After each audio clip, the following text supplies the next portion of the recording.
Hello, welcome to this week's update on the channel. Very exciting times because Airfix last week released their 2025 announcements. So much stuff, so much to talk about. It had its own separate video. Had some really great feedback, some great comments. Obviously, some people are moaning, but modelers, you're always going to get that. But I think this year, pretty much, really varied. You know, some of the old classics coming back, some of the old the boats. I know the RAF Rescue launch is going to be popular.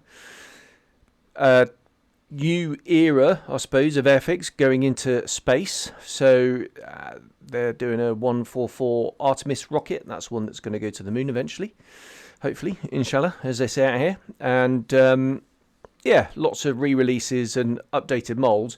But some cracking new releases. Highlight, I think, for everybody is the Jaguar. Not exactly a surprise because everyone kind of knew they were going to have to do it at some stage. But lovely to find out that it's coming out in March. And lots of Spitfires and even a 72nd Wessex in there in the new tool bit. So I'm not going to go over that now. Like I say, I've done a separate video on it. If you've not seen it, pop over, have a look, and join in the discussion. Lots of great chat going on. Project update then.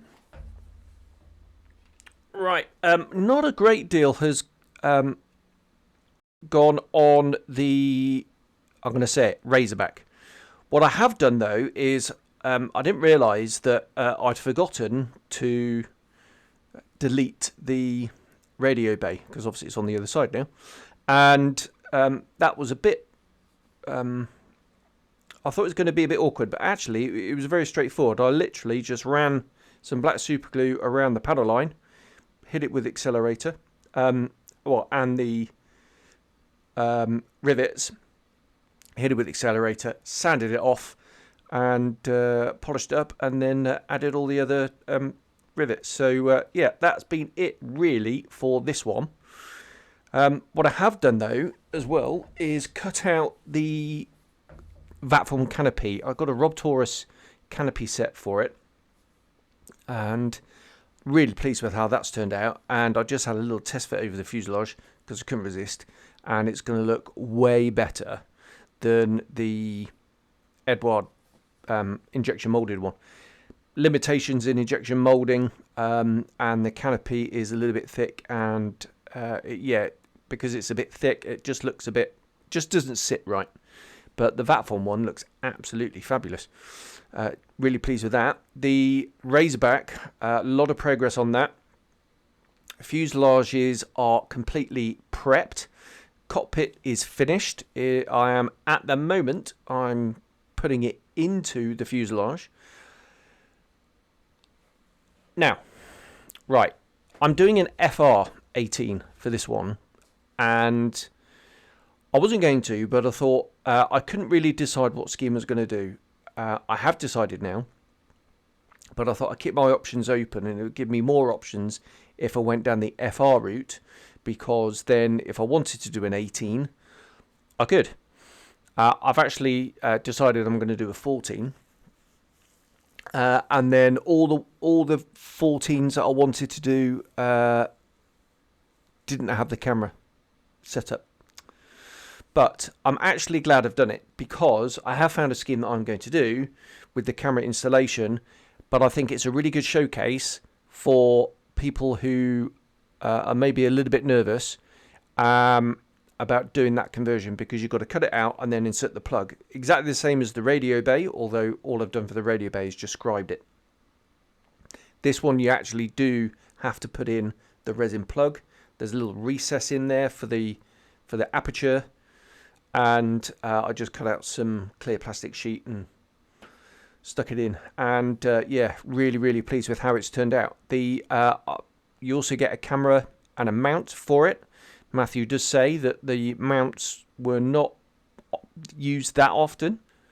Sorry, the cameras weren't used that often, because they were only installed when they was about to go flying on a mission, and then as soon as they landed, they were whipped out again for processing.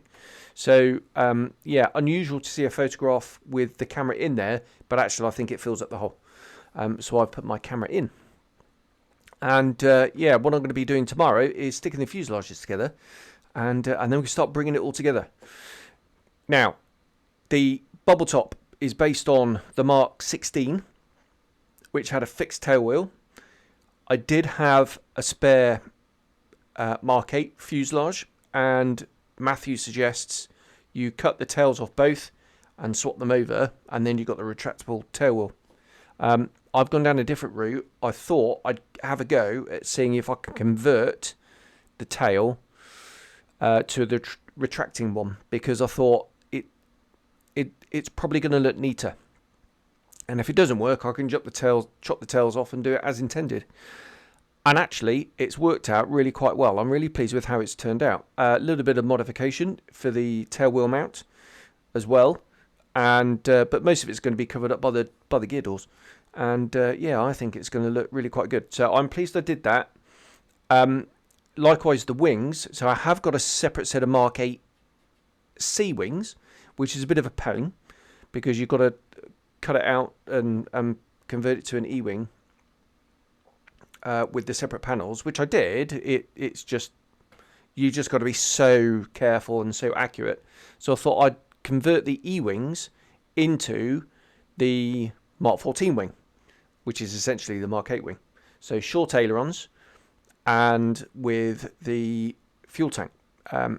So I marked out where the fuel tank was going to go. I removed all the rivets. Again, black super glue, sanding, done. Scribed in the fuel tank, scribed in the filler cap, and really pleased with how that's turned out. I'm holding off doing the aileron conversion for the moment because I'm not going to actually build up the wings. What I'm going to do is I'm going to tape the wings together.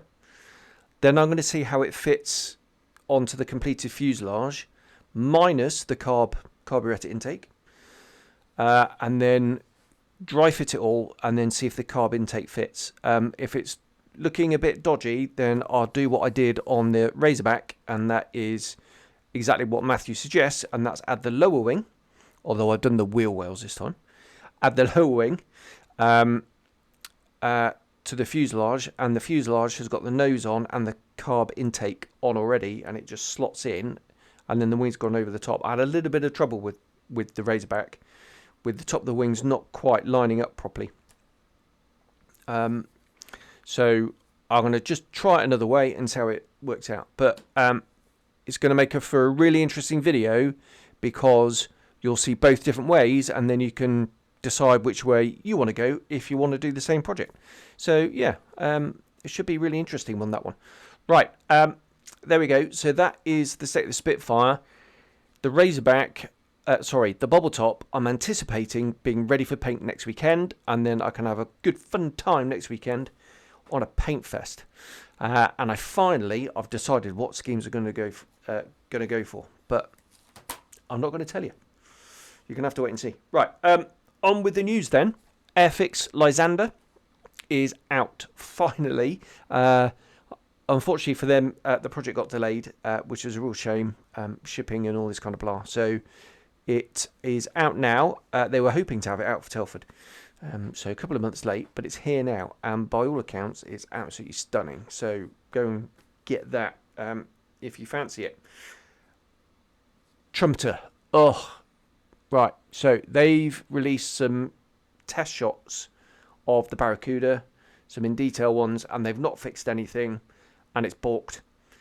They haven't fixed the windscreen, which is way too flat, throws the whole canopy off, looks really weird. Apparently the nose is wrong, undercarriage is wrong, all sorts of wrongness with it, which is a real shame, because it'll build up into a lovely looking model.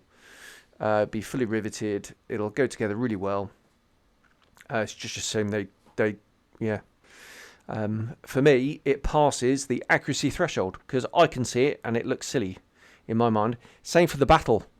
The canopy, I'm hoping Rob Taurus brings out a vac form canopy for the 48 scale Battle. And if they do, I'll probably get one, actually. But until then, I'm not going to bother. I'm not going to touch it. It's just way too square. And to me, no, doesn't pass my test. So that's a real shame. Right.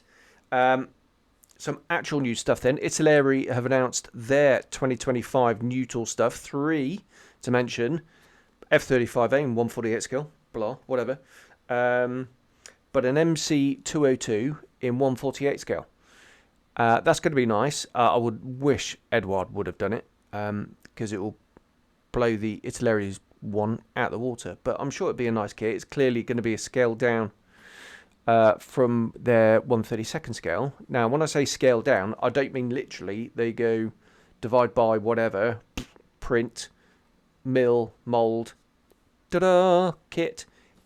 Doesn't work like that. It's a lot more complicated than you would first think. But, you know, relatively recent in 32nd scale, and they've got all the design for it. So, yeah, a lot more straightforward than going from scratch. So, yeah, that'd be interesting to see how it compares with the Hasegawa one. Because, yeah, I built that donkeys years ago when it was relatively new. And it was really nice. And it still stands up today. You know, not the most detailed, but, you know, it's what the aftermarket or a little bit scratch building's for, isn't it? So that one's going to be interesting. And then their last one is the MC200 in 132nd scale. Previously announced. We knew it was coming. Nice to get some confirmation. Funky looking thing. Sort of real 1930s. It's almost like a single engine biplane. I know that sounds weird, because that is a monoplane and that's what it is. But it's a funky looking thing. And flew in the Battle of Britain. So that will be interesting. And North Africa, obviously, and Sicily and Eastern Front, and, you know, loads of different schemes for that one. I'm actually relatively tempted by that one. Right, and then the last one. Right, IBG. Oh, they've done it again, haven't they? Another little teaser. Another little cryptic clue. They're announcing a brand new kit at Nuremberg, which is on the 28th of January, so only a couple of weeks to go. And the clue they've given is 7 different types of propeller. Could be anything. Could be absolutely anything. Be interesting to hear your guess. I'm hearing P47 being bandied around. 72nd, by the way. So that would be fun if it was a P47 in 72nd scale. But yeah, who knows? 7 different types of propeller. Answers on a postcard, or it's probably better if you type a comment down below. There we are. Right, that's it. Relatively quick. No, I won't put that there because I might break something. There's stuff all over the bench. I just want to say big thank you. I had a super thanks come in over the last week, and I replied to the message, and that means it's disappeared out of my flow, and I couldn't find it again to give you a shout out. So whoever you are, thank you ever so much for the super thanks. Really is extremely grateful in these tough times that everyone's having financially. So yeah, really humbling actually. But if you don't want a super thanks, you could just like, subscribe, blah, blah, blah. You know, do that YouTube thing. We all know how it works. I did actually have somebody unsubscribe and they went off in a huff, which is always a bit of a combat indicator of something, isn't it? When people are nailed loudly and then they flounce away.